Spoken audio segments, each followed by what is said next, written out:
Hello and welcome to Politics War Room with James Carville, and I'm Al Hunt. This week our guest is Senator Chris Murphy of Connecticut. Remember, we love taking your questions, so write to politicswarroom@gmail.com or send a tweet to @Politicon for next week's show. Now, we're going to get to as many as we can, but don't forget to tell us where you're from. You also can get text updates about what's next for Politicon and Politics War Room by signing up at politicon.com. Tell your friends about us and remind them to subscribe on Apple Podcasts, Spotify, or wherever you get your podcast. And please, please check out the links to our sponsors, 3-Day Blinds and Miracle Made, in our show notes. We thank you for supporting our sponsors. It really helps make this podcast happen.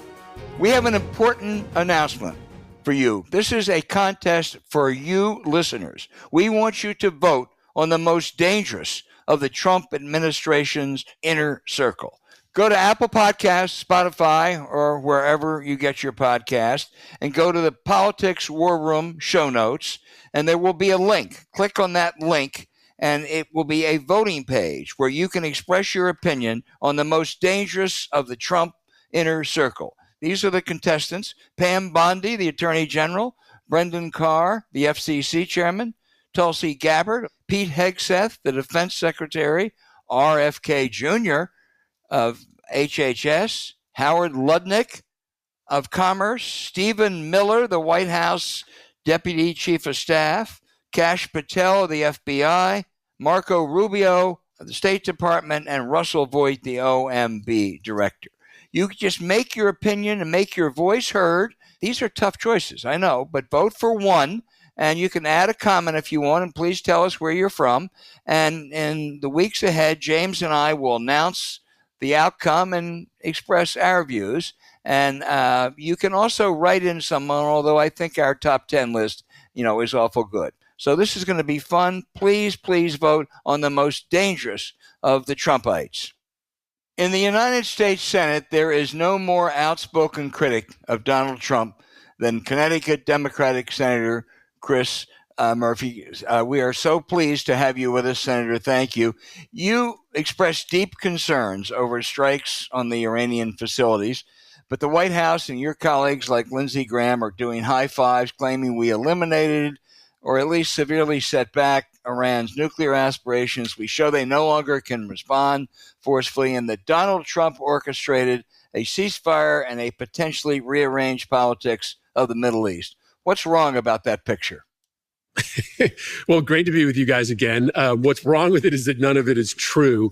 Donald Trump lied to the country. That's not unexpected or surprising, but, we should have a higher bar when it comes to telling the truth about national security intelligence, because when you fudge and lie about national security intelligence, you end up getting the United States into war. And what Donald Trump said over the weekend is that these strikes had obliterated Iran's nuclear program. Marco Rubio said on TV that we set it back at least a year. It turns out that neither of those things are true. In fact, we probably only set back their nuclear program a couple months. Their enriched uranium was not at the sites we bombed. And, we spent hundreds of millions of dollars for an operation that didn't actually achieve its objective. We have put our forces in the region at huge risk. We have, at least in the interim, potentially scuttled the chances for a diplomatic agreement. There are Israelis who have been killed. There are Iranians who have been killed. And for what? A failed mission. Not because the military didn't, do its job. It was just going to be very hard to try to destroy a bunker that was that deeply buried. So, yeah, they lied about the intelligence. And ultimately, we are probably worse off today, not better off, because of these strikes. Do you think he was had by Benjamin Netanyahu?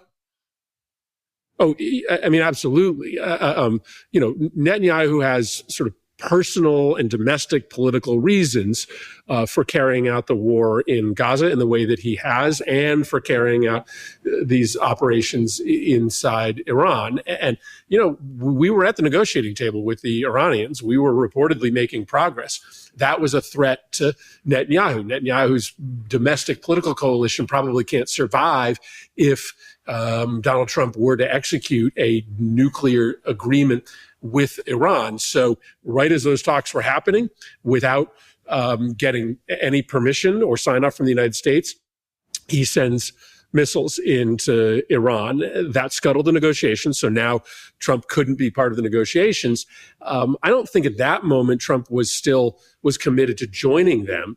But once he was watching Fox News for a couple nights and saw that Fox News was, praising Netanyahu's strikes and that they were tactically going well in the early days, he decided he just wanted in on the action. He just wanted to be praised by Fox News as well. I think that's probably the beginning and the end of the reason that Trump decided to join in these strikes. He clearly didn't do any complicated or nuanced national security analysis, because if he had, he would have probably known that they were not likely going to be successful enough to do much long-term damage to the program. You have noted that every military plan this century starts off looking great, and then there's the day after. What is your greatest fear of the day after danger this time? Yeah, I just think it's important to underline that. There is a war industry in this town that profits off of war, and it often gets its way. And then we have our military, who are so capable. But their capability and their optimism is also their Achilles heel. And we just need to be honest about that. The military believes that they can do everything and anything. And that's in part why they're so good. But it also often in the Middle East causes them to overestimate the political impact of military power. And that's why we've gotten Afghanistan, Iraq, Libya, Syria, Yemen, all badly wrong. Really, not a single military plan went as the military said it would in any of those theaters.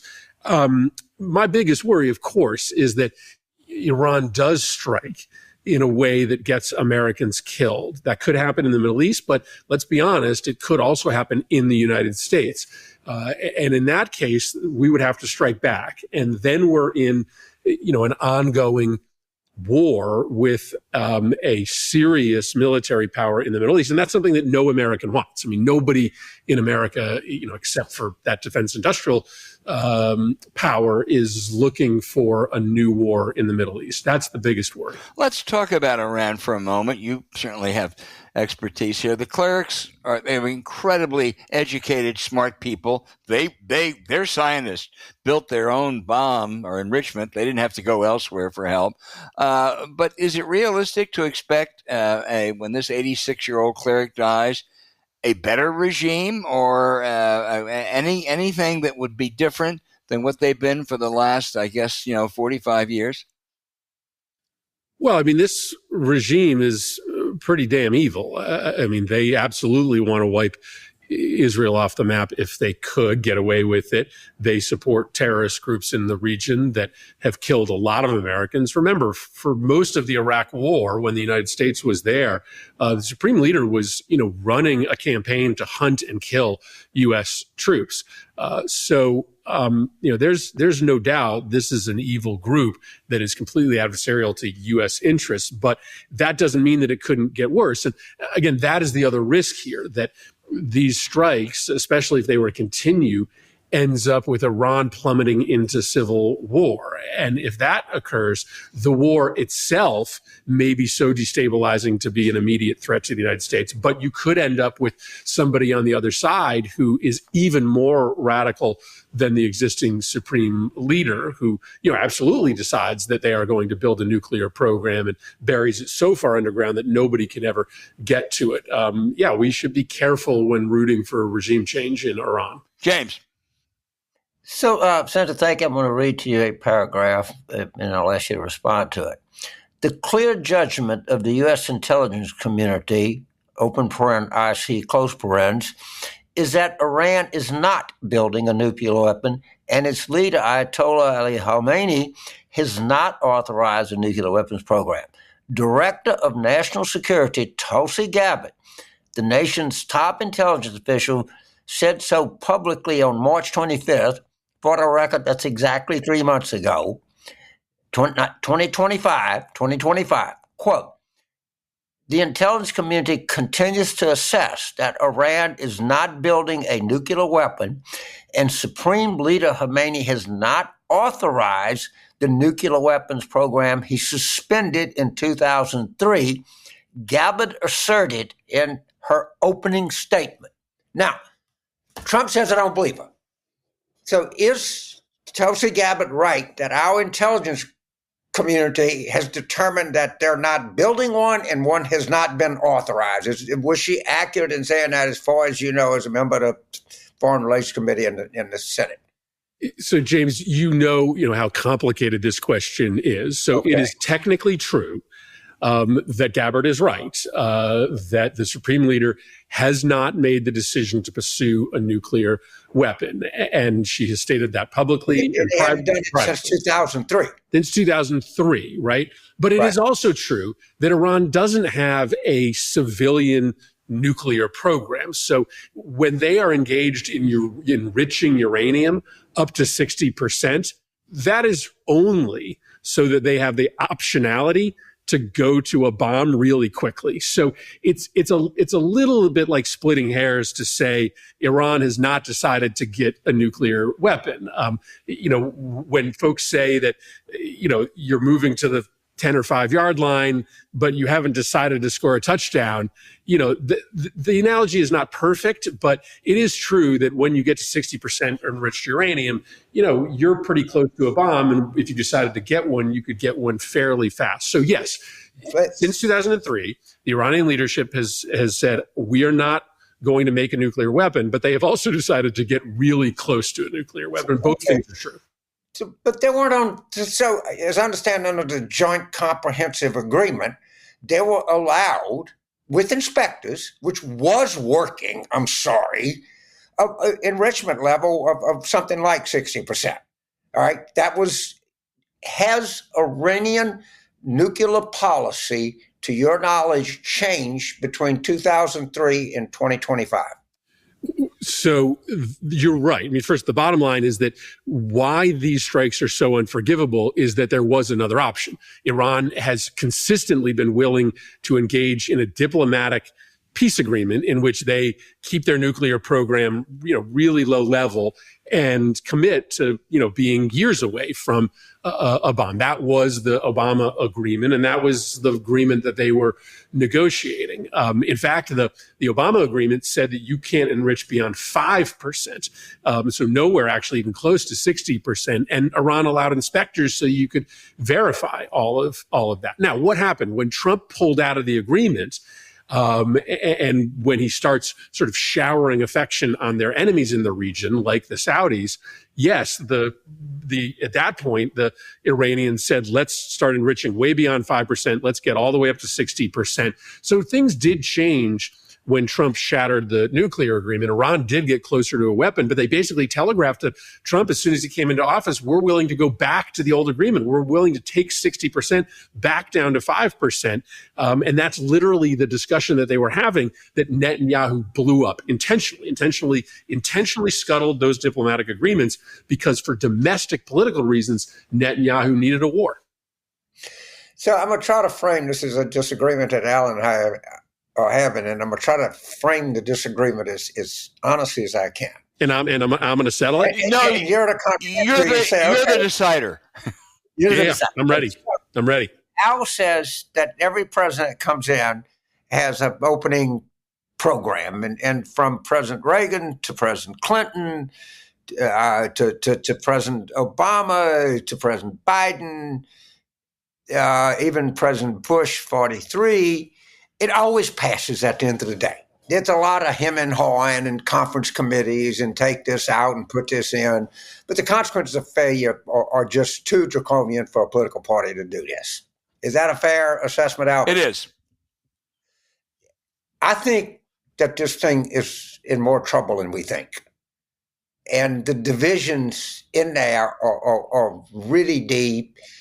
And in one of the things that I know that you're very aware of that's really causing a headache is this SALT stuff. But they also have Medicare reimbursement. And I'm not sure that they're going to get there.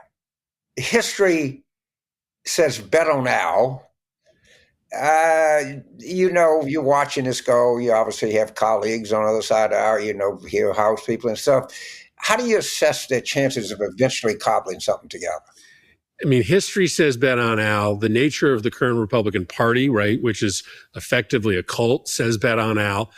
But I actually think this thing is in more trouble than people think. I actually agree. And there are examples where, an administration comes in with a head of steam on one topic and they don't get it. It doesn't mean they don't get a big achievement. Clinton gets his big, tax package, but he doesn't get his health care bill. Trump in the first term doesn't get the repeal of the Affordable Care Act, but he gets his tax cut. So, if they don't get this, they'll get something. But they're in a real tough spot because the Senate is going to have to make adjustments to this in order to get the votes. They're going to have to dial down the Medicaid cuts. They are going to have to dial down the adjustments on state and local taxes. Some of the goodies in the bill that got it across the finish line in the House just have to come out because our Senate rules don't allow you to do things that don't have a budgetary impact. This thing's going to have to go back to the House, and they have no margin for error. And so I don't think this is a foregone conclusion. And this place, you guys aren't here, but right now this place is crawling with activists. There are people with wheelchairs around every corner of this place, who are going to lose their Medicaid. And I remember this similar feeling in 2017 when everybody said they were going to pass the repeal of the Affordable Care Act, because of course they were. It's all they talked about for 10 years. And then they didn't because they just missed the number in the Senate. It was close, but they just missed it. And then they just had to move on to something else. The level of activity in this place right now feels similar to 2017. So yeah, I mean, if I had to put money on it, I'd probably still bet that they pass something, but it may end up being very different than what they're doing right now, what they're looking for right now. And then we'll get to the definition of what something, we get something, is that something qualify as something, or is it? Senator Warren has said that she agrees in a clean vote, she'd vote to abolish the debt limit. Would Senator Murphy vote with Senator Warren on abolishing the debt limit? Not right now. No, I'm not going to get rid of the debt limit when the immediate impact is to allow them to get away with a massive transfer of wealth from the poor to the middle class. I mean, yeah, in absence of this immediate crisis, in the long run, that might be good policy. But but getting rid of the debt limit is part and parcel of their plan to kill people in this country. So Senator, I want to make clear that even though I think they're going to pass something, I think this is a terrible bill. Punditry here. I know punditry is different than One mistake Republicans just can't get over. They just can't. It's going on for 20 years. Is they think that Medicare is popular and Medicaid is not. They don't understand that Medicaid is just as popular as Medicare, that 40% of births, rural hospitals, nursing homes, and you're talking about they have to wiggle their way out of this. They can only do it by duplicity. 25% of Americans are on Medicaid. And of course, most people don't know it as Medicaid. It's a different name in most states. It's Husky Care in Connecticut. It's Badger Care in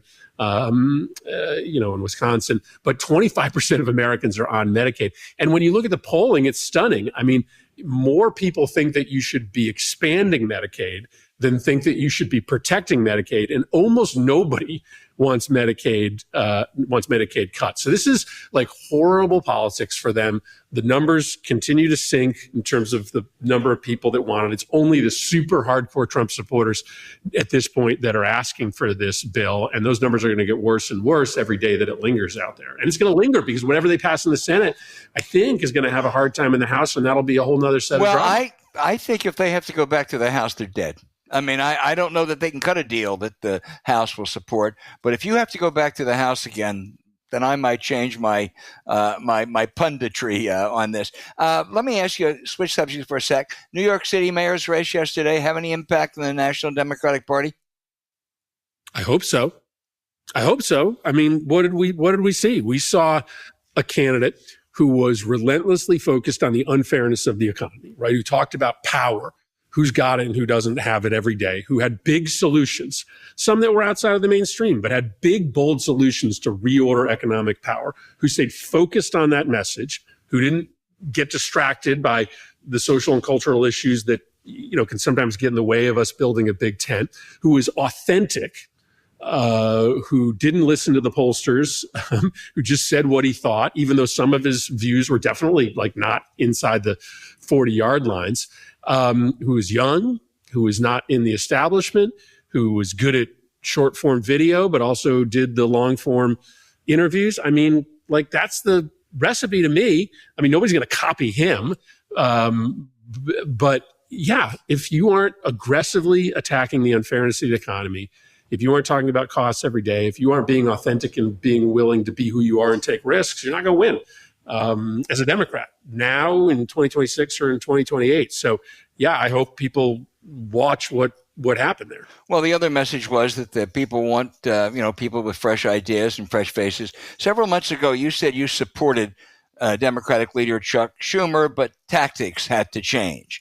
Senator Schumer would be 76 years old starting in the next Congress. Republicans are already making an issue. Would it be better if the senator, as a predecessor Robert Byrd did many decades ago, said, "This is my last term as leader," and went on to become perhaps a powerful committee chair or leader? Would the Democratic Party do better with a younger leadership in the Senate? Listen, I think the hardest job in this place is either Senate or House Majority or Minority Leader. I think the bigger problem, so I support Chuck in part because, I mean, he's got an issue inside our caucus. Our caucus has not made a decision about how urgent this moment is. There are some folks like me, many of us, who believe that the most important thing is stopping the corruption and the destruction of our democracy. I do not take for granted that we are going to have an election in 2026. So yeah, I think we've got to act with urgency every day. There are others who think that, this is pretty bad, but it's just, a different version of normal politics. And so let's, be careful. Let's not act with too much haste. Let's not create any crises, and we'll win in the midterms. So that's a difficult job for any leader, to balance a caucus in which there's, not consensus on the core strategic question. And historically, Chuck has done a pretty good job of figuring out how to balance a diverse caucus. And I'm, just not convinced there's, right now at this moment, somebody else who can step in. James. Senator Murphy, first of all, I know you know him, but I really want you to give my best to Coach Gino at UConn. Yeah. I was so honored. He said some really nice things about me at an event. And I think this guy is arguably the greatest coach in collegiate history. And I mean John Wooden, I mean Nick Saban, I mean a lot of people. If you look at what he's done over a period of time, what a program and what women's basketball was and what it is today, man, my hat's off to Coach Gino. I got to tell you that right now, man. Yeah, he's magic. And again, I don't mean to marry the two conversations, but authenticity matters in life, it matters in politics, and it matters in coaching. And Gino is, just who he is, the same person publicly that he is behind closed doors. For a while, they just had such a monopoly on recruitment. I mean, every year the number one player was coming to UConn. That's not the case any longer, right? There's parity in recruitment. LSU, South Carolina, all these programs now are getting good recruiting classes, and Gino's still able to win in part because he builds a culture in which these players can be themselves,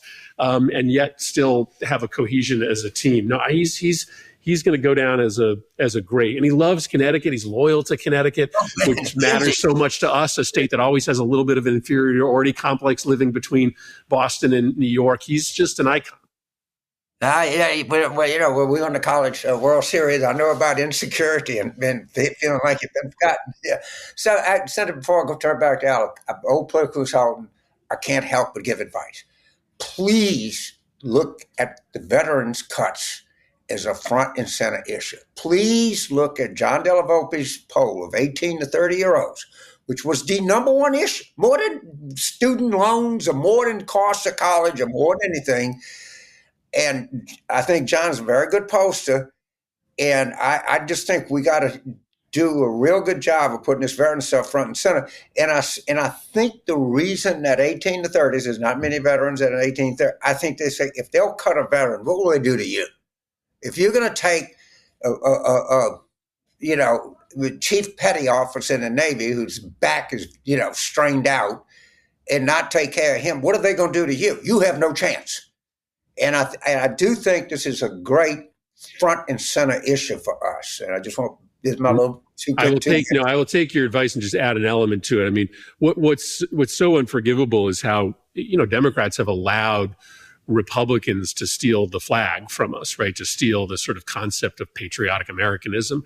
And these guys are frauds. And this is maybe the chief evidence of their fraud is how do you claim that you love America? How do you make the claim that you are the party that best represents the values of the country when you are defunding the programs that help our veterans, that you are leaving them behind when they come back home? And so it exposes, their, I think, really unforgivable efforts to wrap themselves in the flag when you talk about the way that they are treating veterans. And by the way, they're hurting veterans at so many different levels. It's not just that they're, cutting services, but when you target the federal workforce, when you put them all in trauma, as Trump's OMB director says he wants to do, you're putting veterans in trauma because veterans are 3% of the overall workforce. They're 24% of the federal workforce. So they are literally just trying to make tens of thousands of veterans' lives miserable when they are targeting the federal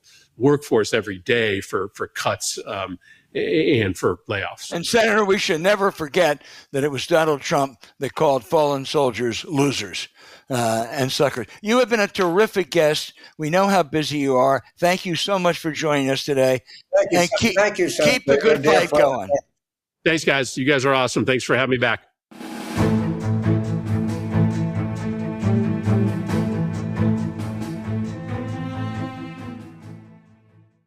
Tell you, it's really big, and if I would do it, I'd do it right now. If you're like me, you go to bed earlier than other people. You got to have these blinds and keep the light out, and also, daytime comes too early in the morning. Don't just get them right now. This is when they're the most valuable. That's for sure, because nothing is worse than getting up to close the shades at the blinding light of dawn. I'm sorry, I want another hour's sleep. You wonder, it's 2025, so why aren't my blinds smart and automated? Luckily, we have good news. There's a better way to buy blinds, shutters, shades, and drapery called 3-Day Blinds. They are the leading manufacturers of custom window treatments in the United States, and right now, if you use our URL, 3dayblinds.com/war room, they have a buy one, get one 50% off deal. Now, we shop for almost everything at home, so shop for blinds there too. 3-Day Blinds, local, professionally trained design consultants, average 10 plus years of experience in providing expert guidance on the right blinds for you, right in the comfort of your home. Just set up an appointment and you'll get a free, no obligation quote the same day. We love that expert team at 3-Day Blinds handles it all. That's a real expert team. Measuring and installing blinds can be a big challenge. So they design, measure, and install for you. That way you can sit back, relax, and leave the heavy lifting to the pros. Once you hear about them, you can know it's time to upgrade. Their blinds come in tons of great styles, so it's an easy sell in the family. With 3-Day Blinds, you can be excited to get better sleep. Opening and closing our blinds from the comfort of our beds. Alexa, I slept great. Now let there be light. We know you'll like 3-Day Blinds as much as we all do. Don't wait. Transfer your home with 3-Day Blinds today. Right now, get quality window treatments that fit your budget with 3-Day Blinds. Head to 3dayblinds.com/war room for their buy one, get one 50% off deal on custom blinds, shades, shutters, and drapery for a free, no charge, no obligation consultation. That's head to 3dayblinds.com/war room. One last time, that's buy one, get one 50% off when you head to the number 3, DAY, blinds.com/war room. The link is in our show notes. Get your light right with 3-Day Blinds.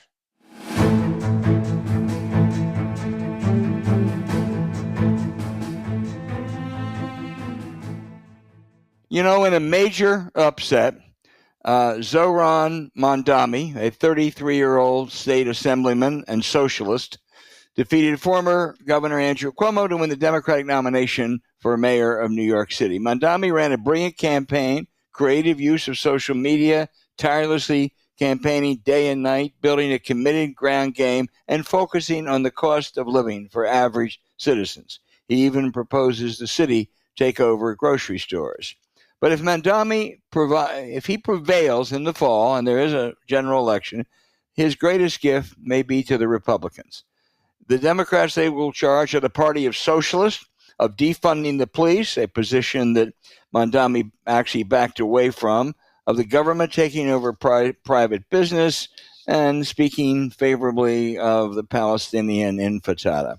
But prior to the results, cable news was full of political analysts saying Mamdani versus Cuomo is an indicator of which way the Democratic Party is heading.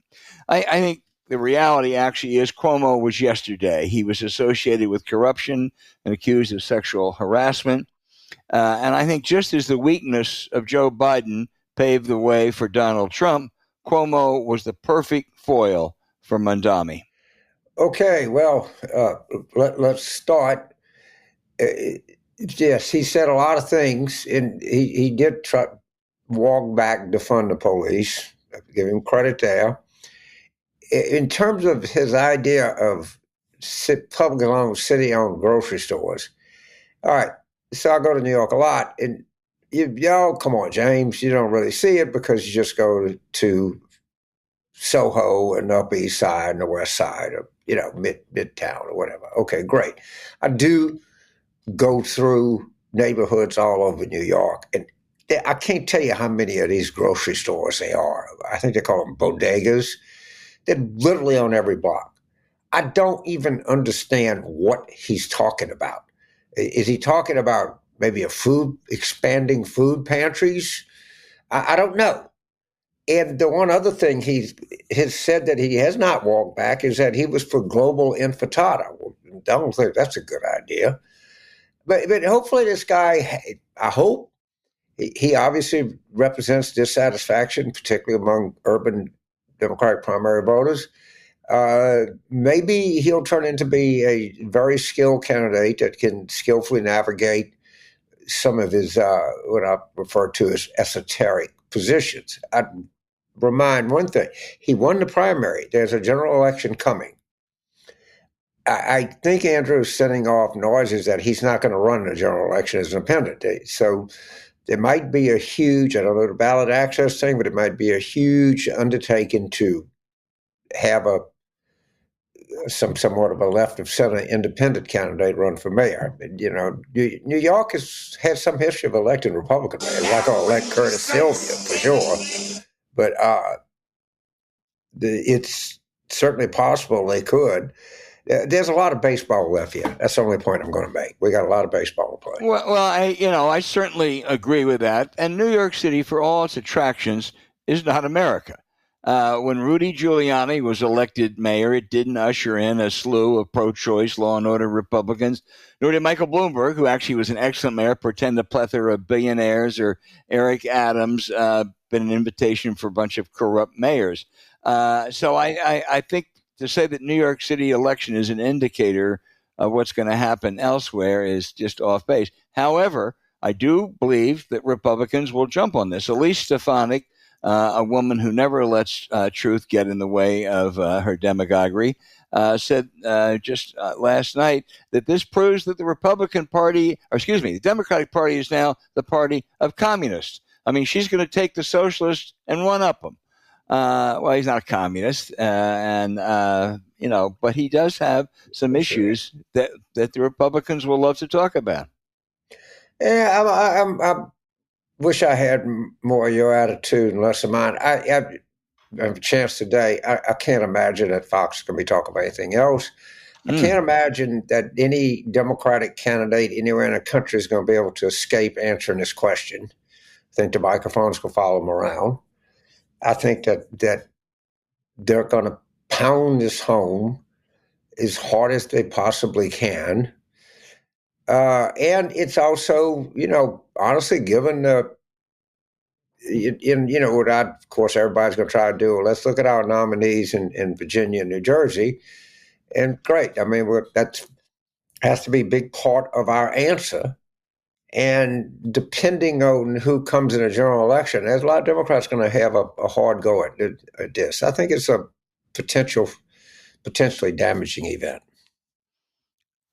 I do too, although I think that Mikey Sherrill and Abigail Spanberger will go a long way come November in mitigating that. But I hope so. That's my answer when I'm asked about this, or look at New Jersey, look at Virginia. Right. But just wait to see what the third party candidate is too. Right, and it sure as hell shouldn't be Andrew Cuomo. He is spent. He is yesterday. He is discredited. He spent a fortune, and he was soundly rejected. So, right. and I do think there is a. Joe Biden didn't have Andrew Cuomo's problems, and Andrew Cuomo wasn't as old as Joe Biden, but I think they were the same story. When you run a weak candidate, sometimes the Democratic Party's attitude is take this and eat it because you gotta eat it. And people don't like that. They saw it with Biden, and now they're seeing it with Cuomo. Well, no, I don't have to eat that. Right. And that's a legitimate, and it goes into this kind of generational thing too. I mean, it's just not ideological here. It's also generational, and its effect is going to reverberate throughout the party. Can I tell you? Some chance it might be a positive thing? Yes, it could be. But could it be not so positive? Yes, it could be. And James, I agree with you that taking over the grocery stores in New York City is highly dubious. It's not realistic at all. The fact that he focused on the cost of living was smart. He did that with that. He did it with rent control. He did it with rent stabilization. And that is an issue that does transcend New York City. And that's, of course, what the Democrats did not do in 2024. But I think this guy creates probably more problems than opportunities for the Democrats. And, what happens is that they're going to keep unearthing stuff. I mean, he's got to get an umbrella answer for all of this. Harris had the same problem. Remember? Yep. Harris was for all this stuff. This, I don't know what you call it. 2019, right? That she was all for that. So he let's see if Pope. And look, if this guy's skillful enough, and he projects youth and energy, and he's give us something. But I would recommend reading John Chait on global infantada. It's not a good idea. Okay. All right. We will be revisiting this story often in the months, maybe years ahead.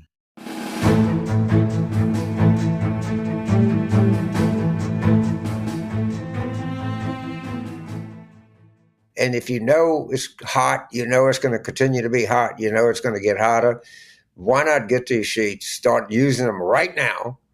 Because the hottest part of summer, we hadn't gotten here yet. We hadn't gotten into July and August. And so if I were you, I would advise you to get on board early and often, because it's hot out there, and the forecast is it's going to not only stay hot, it's going to get even hotter. Yeah.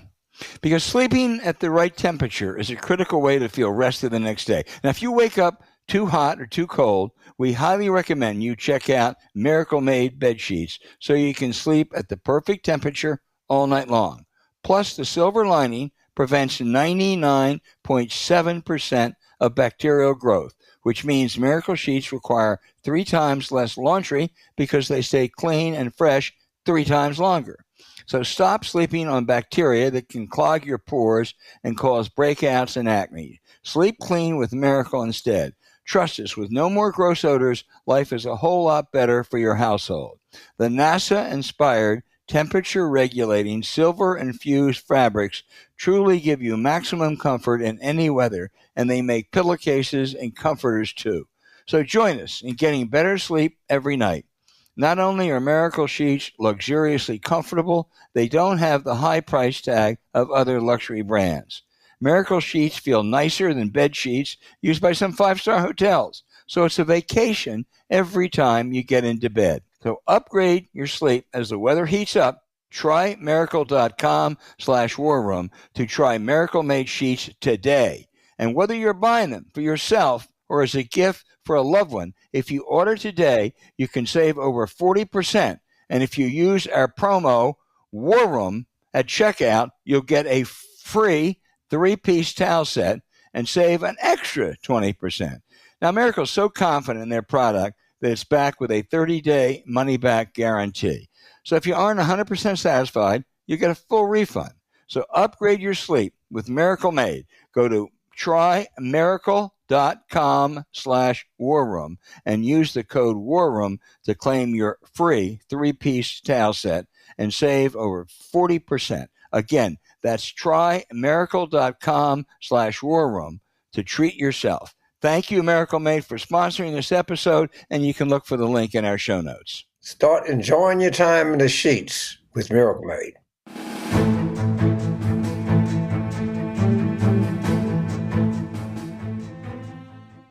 Emil Bove's qualification for his post as principal deputy attorney general were simple.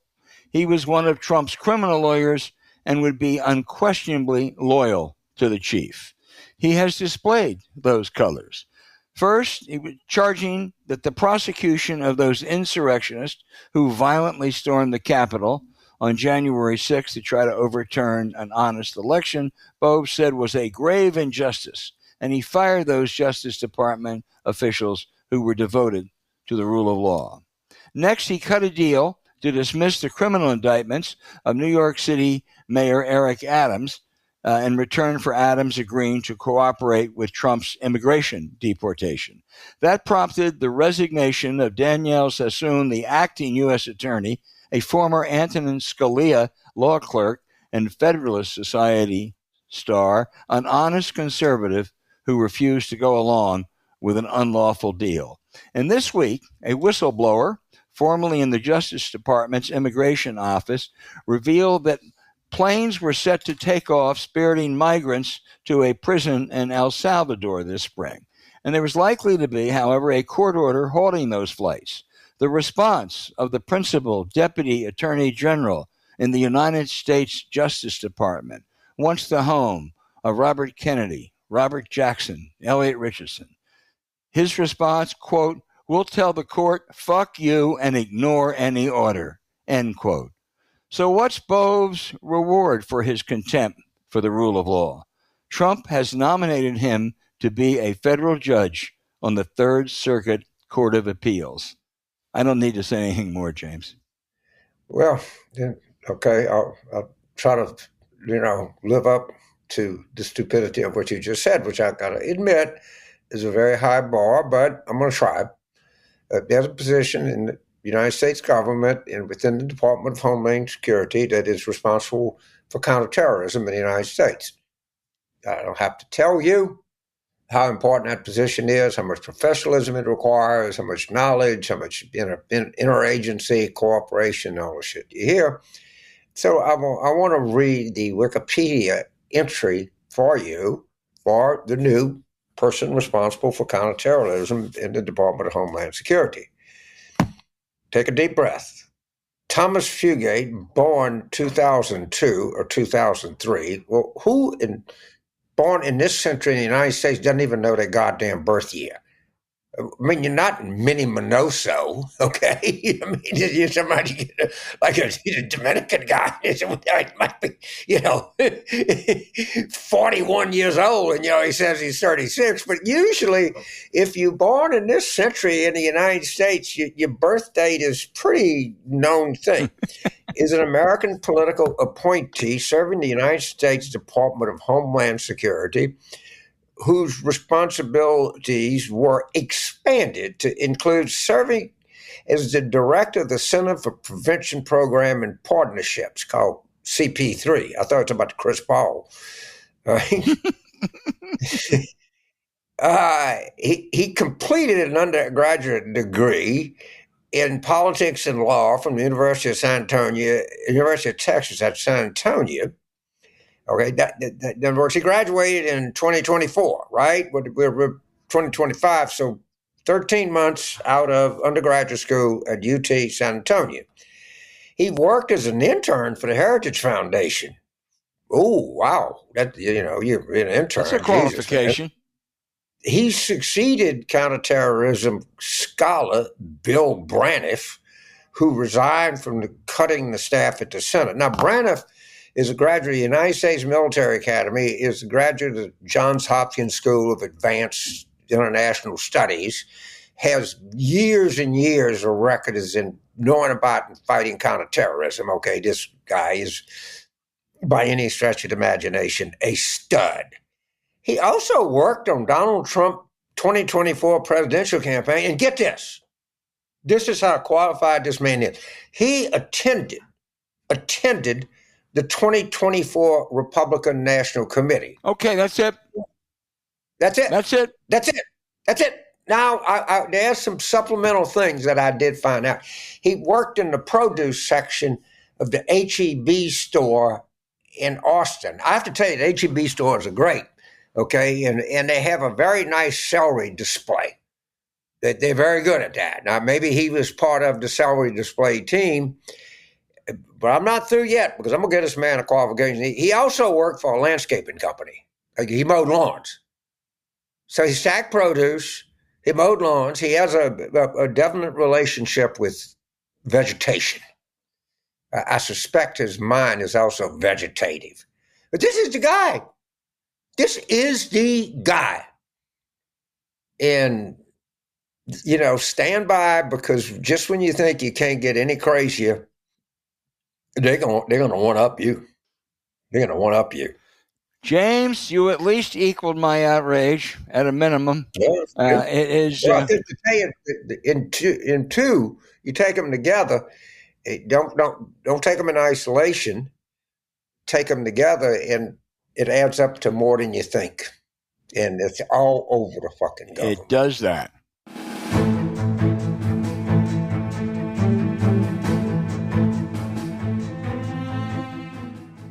Hey, now for our listener questions, James. Laura in Raleigh, North Carolina asks simply, what are your wishes for the Democratic Party when we win the next election? I assume she's talking about 26. Basta, enough. Stop. We're not, even if we win, we seriously do have some power now. We clearly have the power to stop things, and we have the power to investigate. I would limit the number of investigations I have, but I would certainly have them. And I would take the one that delivers the most potency politically. I would certainly have hearings on Veterans Affairs, rural health care, that kind of stuff. But I'd be very selective and very strategic as to how you did it. If you were fortunate enough to get both houses, which if we can navigate this New York mayor's thing, I think we're going to win the House, and I think we would have an excellent chance in the Senate. I really do. I mean, if you look at when this did this Iran thing, there was some fear that he would be helped by it, and they came out right after it. It obliterated it, and you had. Joe Scarborough even coming out. And you had people saying, and then you would hear from Democrats, this is going to make him look strong. I know it's all bullshit, James, but it shows this. The public does not like this. Right. The public does not like this. And we have to remember, because you and I remember this like that, the frickin' Berlin Wall fell and no one gave a shit. Right. No, that's true. So it even if they thought it was good, it wouldn't help it much, but they don't think it's good at all. And the other thing, there's a real split in the Republican Party. I mean, it doesn't show as much in their polling numbers, but the people that are speaking out against this, man, they're not backing off at all. At all. Okay. It's not good for him. Our next, Ed in Atlanta, says, what's the deal with a wide split in so many of Trump's poll numbers? Is Real Clear Politics and our averages our best bet? I've actually grown a little more suspicious of averages because there's so many ideologically attuned polling, mainly on the right, but some on the left. Look, if you look at the poll, you look at ones you think are fairly decent. I think it's kind of clear. He's got an approval rating of, 44, 45, a disapproval rating of 52, 53. If anything, it's hardened among the MAGAs and it's softened among those people who made the difference in electing him. And what's really remarkable is 5 months into this administration that has done so many incredible things, it ain't a whole lot different than it was in February. So maybe that's where we're going to be for a while. I don't know. I have to go back and look, but the polls I trust are showing in more recent ones, he's clocking in under 44. And I'll say this about Real Clear Politics. I use it. I know those guys. I don't think that they publish anything erroneous, but they definitely lean right in their stories. I'm talking about looking at their polls. The polls that they select to put in their average. Okay, yeah, I know. Right, I agree. I don't pay any attention to the average only anymore. As good as what you poll into it. Right. And I think these guys, would not change a number, but I think they'll have a looser criteria for right-leaning polls. Yeah. But, okay. I'm skeptical of that stuff sometimes. Patrick in Eugene, Oregon asks you, James, Iran and Saudi Arabia are enemies. Is it possible Trump ordered the bombing in Iran as part of a real estate deal with the Saudi royal family? Well, is it possible? Yeah. Hey, look, if we go back to the show last week, I have a different view here. I think the big, beautiful bill is in some kind of trouble. And I am not part of, look, they always get it. Clinton got it, Reagan got it, Obama got it, Biden got it, Bush got it. It's all true. This one is increasingly difficult. And I think the thing may, and I think Trump knows that. And Trump knows that Virginia and New Jersey are coming. I think you've never convinced me there was not a political motivation that pushed him over the top on this decision. I think it backfired. But Trump, the one thing he has primitive survival skills. All right. If he sees something, he'll try to alter it. And I think he saw the polling on this is bad. It's getting worse. It is going to get really bad. The more this thing sits out there, the more it stinks. Yeah, no, I agree. And they got some problems. I'm not telling you, smart money would always bet that in the end they get it through. And I think Trump strategically did this so he could say to a Republican, your president is at war. You have an obligation to stand with him, and we can fix all this stuff later. The bargain is powerful.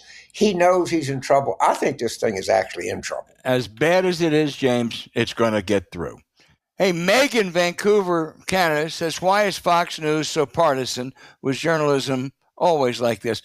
Partisan journalism goes back to the founders. Fox began in the mid-'90s as most conservatives were convinced the mainstream media had a liberal bias. They exaggerated that, but they were convinced of that. And Fox, Rupert Murdoch, who is a genius, found a niche. They were going to be right-wing, and they have been that way. Ultimately, MSNBC decided to be left-wing. It's just that Fox has been more successful. It's a weird thing, and of course, it's enormously successful. And Murdoch and Ailes identified a market, no doubt about it. The most fascinating story I've read about Fox is after Tucker was fired. Tucker says that Murdoch called him and encouraged him to run for president. All right? I mean, he was also encouraging Glenn Youngkin to run for president. I understand. So Rupert had a number of candidates. I don't think Tucker's lying. I may not be, but I don't. It's not anything I'm going to spend much time trying to uncover the real truth. But I just thought it was kind of a fascinating story. But They got a big judgment against them, but they are a juggernaut, to say the least. They sure are. Tom, who says he's from wandering abroad, he says the Trump administration has run roughshod through political norms and paid little price. What legal and legislative reforms are necessary so the 2026 election actually occurs and 2028 goes to the Democrats? Good question, Tom. You know, Al, I got this a lot. I was at Chautauqua. And what happens if they call off the election? I got to tell you, and this is extreme. I think there are people in this country that would take a bullet. I mean, if he somehow or another tried to say it was martial law or did some kind of extra curricular way to get around this, if you say 5 or 6 million people showing up on, No King's Day, could you just imagine in your mind if you told people they couldn't vote next November? I think this is a lot harder for them to pull off than this general thing. I think there would be a genuine uprising in this country. I mean, like genuine. Yeah, I agree. I agree. John in Chicago, Illinois, says our country has not had a fair and just tax code since at least 2001. I'm not sure it was fair and just then. Is it time to rewrite the tax code, and how would you set it up? Boy, you don't know how difficult that is, John. I thought the 86 Tax Act, which lowered rates a great deal and widened the base, closed loopholes. Donald Trump hated it. I thought that was the closest we came, but it didn't take long for the vested interest to get in there and open up those loopholes. You can make it fairer. You're not going to get the kind of tax code that we all wish we had. Yeah, our dear friend Senator Bradley said it was like ants coming into the kitchen. They would just find a way. So, he knew that when he authored and he and Congressman Gephardt and President Reagan signed that whole act, which took a lot of work and a lot of sweat and a lot of everything, and of course, it was all good things that happened. It was in the end, it was probably for naught. But it was a good teaching lesson. I can tell you that. They would like to, get rid of the income tax, which is to me the greatest tax ever devised by the mind. Oh. Mike in Centerport, New York, ask you, James, should we sell more and better weapons to Israel with a goal of letting them handle things themselves? Well, we've sold gazillions of weapons to Israel. We have given Israel, I don't know how many $1 billion in aid over history, particularly since the Camp David Accord, in Accords in 1979. We provided Israel with the Iron Dome, which President Obama did. Okay, so let's be very clear. We have a lot of skin in the Israel game here. And as I'm told, Netanyahu does not advise us. He does what he wants. And his attitude is, we're a sovereign state. We'll protect our own interests. All that may or may not be true, but the state of Israel exists because President Harry Truman supported the right for the state of Israel to exist. It is then the United States is a very close ally, and we've contributed a lot to the state of Israel. And I think that we deserve at least some consultation on their military and foreign affairs. You got to do what you can to protect yourself, but you shouldn't do anything to hurt the interests of the United States either. Well, Bibi doesn't care about that, I'm afraid, Bibi Netanyahu, but in the event. Please keep those questions coming. If we didn't get to yours this week, we'll get to it next week, or we'll certainly try to. They are so good.